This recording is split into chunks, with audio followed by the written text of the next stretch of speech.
বন্ধুরা, আপনারা জানেন আবাস যোজনার বাড়ির জন্য আবেদন শুরু হয়েছে। হ্যাঁ বন্ধুরা, যারা যারা এখনো বাড়ি পাননি, মাথার উপরে ছাদ জোটেনি, তারা এবারে বাড়ি পাবেন। হ্যাঁ, শহর কিংবা গ্রামীণ দুই উপভোক্তাই টাকা পাবে।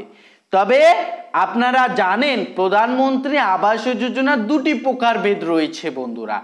একটি প্রধানমন্ত্রী আবাস যোজনা গ্রামীণ বন্ধুরা, অন্যটি প্রধানমন্ত্রী আবাস যোজনা আরবান।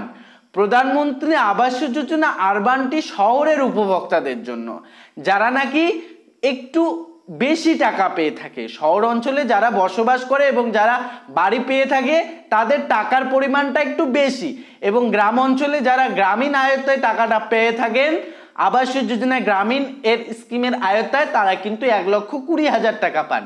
তবে এই মুহূর্তে কিন্তু আবেদন শুরু হয়েছে। তো কি কি যোগ্যতা রাখা হয়েছে বন্ধুরা, কি কি শর্ত রাখা হয়েছে বন্ধুরা, প্রিয় বন্ধুরা, কারা কারা এই প্রধানমন্ত্রী আবাস যোজনার যে বাড়ি দেওয়া হচ্ছে কারা কারা আবেদন করতে পারবেন না বন্ধুরা, এ নিয়ে কিন্তু একেবারে ফুল আপডেট প্রকাশিত হয়েছে বন্ধুরা। আজকে এই ভিডিওর মাধ্যমে আপনাদের সামনে হাজির করব। তাই আপনাকে বন্ধুরা রিকোয়েস্ট করব, আপনি যদি একজন প্রাপ্য উপভোক্তা হয়ে থাকেন, আপনার যদি একটা বাড়ির প্রয়োজন হয়ে থাকে, আপনি ভিডিওটি প্রথম থেকে শুরু করে শেষ পর্যন্ত দেখুন, সমস্ত কিছু বুঝতে পারবেন।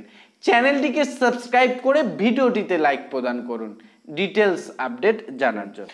বন্ধুরা, সরাসরি অন স্ক্রিনে দেখতে পাচ্ছেন পরিষ্কার লেখা রয়েছে অনেক উপকারী এবং কল্যাণমূলক সরকারি প্রকল্প রয়েছে, যার সম্পর্কে ঠিক করে আমরা অনেকেই জানি না বন্ধুরা।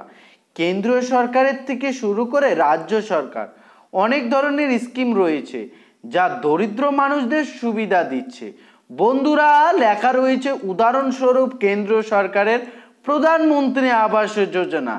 এই প্রকল্পে কেন্দ্রীয় সরকার গরিব মানুষের বাড়ি তৈরি করে দেওয়ার সম্প্রতি কেন্দ্রীয় মন্ত্রিসভার প্রধানমন্ত্রী আবাস যোজনার অধীনে আরও 3 কোটি গ্রামীণ ও শহরের বাড়ি নির্মাণের অনুমোদন দিয়েছে বন্ধুরা। পরিষ্কার লেখা রয়েছে এখানে নরেন্দ্র মোদী সরকার মন্ত্রিসভার প্রথম বৈঠকে এই সিদ্ধান্ত নেওয়া হয়েছিল। PMAY এর অধীনে 10 লক্ষ মোট 4.21 কোটি বাড়ি তৈরি করা হয়েছে। এই 10 বছরে মোট 4.21 কোটি বাড়ি তৈরি করা হয়েছে বন্ধুরা। আপনি যদি এই প্রকল্পের অধীনে একটি বাড়ি তৈরি করতে চান, তাহলে আবেদনের আগে আপনাকে যোগ্যতা যাচাই করতে হবে বন্ধুরা। এখানে বলা রয়েছে আপনি যদি প্রধানমন্ত্রী আবাস যোজনায় আবেদন করেন, তাহলে বন্ধুরা সরকার আপনাকে বাড়ি তৈরি করার জন্য টাকা দেয়। এখন আপনার মনে এই প্রশ্নটি নিশ্চয় আসছে যে সরকার আপনাকে কত টাকা দেবে যাতে আপনি আপনার বাড়ি তৈরি করতে পারেন বন্ধুরা। তাই আমরা একটি স্থায়ী বাড়ির জন্য আবেদন করতে চান, তাহলে প্রথমে একটি জিনিস জেনে নিন যে আবেদনকারীকে অবশ্যই ভারতের নাগরিক হতে হবে বন্ধুরা। এছাড়াও আপনার বয়স 18 বছর ও তার বেশি হওয়া উচিত বন্ধুরা। এর পাশাপাশি আপনাদের যে বিষয়টা প্রথমেই জানিয়েছিলাম, প্রধানমন্ত্রী আবাস যোজনার প্রকারভেদ, একটি হচ্ছে গ্রামীণ, অন্যটি হচ্ছে আরবান, একটি হচ্ছে PMAYG, অন্যটি হচ্ছে PMAYU, যেটা হচ্ছে শহর অঞ্চলে যে সমস্ত উপভোক্তা। এই শহর অঞ্চলে বসবাসকারী উপভোক্তাদের কিন্তু টাকার পরিমাণটা একটু বেশি দেওয়া হয়। এখানে বলা হয়েছে কে এই স্কিমের যোগ্য বন্ধুরা। আমরা যদি দেখি লেখা রয়েছে, আমরা যদি যোগ্যতার কথা বলি, তাহলে যোগ্যতার তালিকা অনুযায়ী যাদের BPL কার্ড আছে তারা এই স্কিমে যোগ দিতে পারেন বন্ধুরা। এছাড়াও যদি আপনার আয় কম হয় বা আপনার আবাসিক ইউনিট না থাকে, তাহলে আপনিও এই স্কিমের যোগ্য বলে বিবেচিত হবেন বন্ধুরা।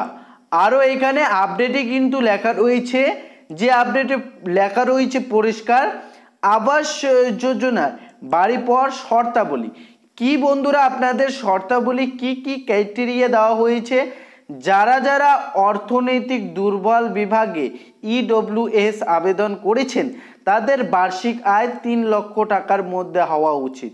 বন্ধুরা বলা রয়েছে আপনি যদি নিম্ন আয়ের গ্রুপে LIG আবেদন করেন তাহলে আপনার বার্ষিক আয় হওয়া উচিত 3 থেকে 6 লক্ষ টাকার মধ্যে। এর পাশাপাশি বন্ধুরা লেখা রয়েছে মিডল ইনকাম গ্রুপ 1 MIG 1 এর আবেদন করার জন্য বার্ষিক আয় 6 থেকে 12 লক্ষ টাকা হতে হবে। বন্ধুরা বলা রয়েছে যেখানে মধ্য আয়ের গ্রুপ 2 অর্থাৎ MIG 2 এর আবেদন করার জন্য বার্ষিক আয় 12 থেকে 18 লক্ষ টাকার মধ্যে হতে হবে। বন্ধুরা পাশাপাশি এখানে পরিষ্কার লেখা হয়েছে যে এই ব্যক্তিরা আবেদন করতে পারবেন না। কারা কারা আবেদন করতে পারবেন না? বন্ধুরা বলা হয়েছে যারা কর প্রদান করে, যাদের সরকারি চাকরি আছে বা পরিবারের কোনো সদস্যের সরকারি চাকরি আছে তারা আবেদন করতে পারবেন না। বন্ধুরা লেখা রয়েছে যিনি একটি কোম্পানির মালিক এবং ইতিমধ্যেই শহর বা গ্রামীণ এলাকায় একটি স্থায়ী বাড়ি আছে, যাদের বার্ষিক আয় নির্ধারিত সীমায় বেশি ইত্যাদি, তারা কিন্তু এই স্কিমের সুবিধা পাবে না। বন্ধুরা PMAY স্কিমের জন্য প্রয়োজনীয় নথি কি কি ডকুমেন্ট লাগবে?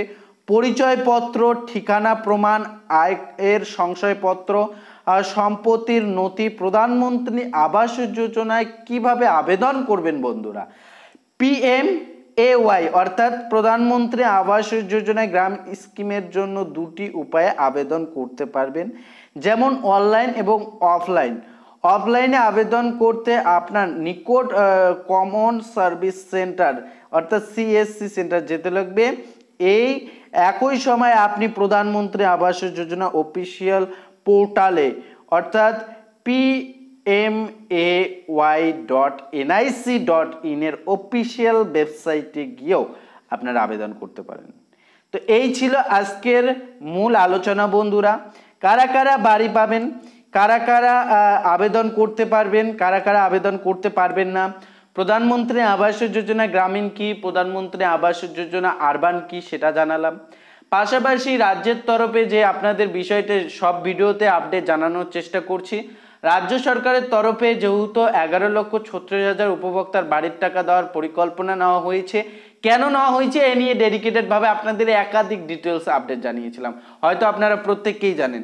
রাজ্য সরকারের তরফে বাংলার 11,36,000 উপভোক্তার বাড়ির টাকা ব্যাংক অ্যাকাউন্টে পৌঁছে দেওয়ার জন্য আগামী মাস থেকেই, জুলাই মাস থেকেই কাজ শুরু করে দিচ্ছে। এর পাশাপাশি প্রধানমন্ত্রী নরেন্দ্র মোদী তৃতীয়বারের মতো প্রধানমন্ত্রী হিসাবে শপথ নেওয়ার পর মন্ত্রিসভার বৈঠকে এই 3 কোটি নতুন বাড়ি গ্রামীণ এবং শহরের বানানোর জন্য উদ্যোগী হয়েছেন।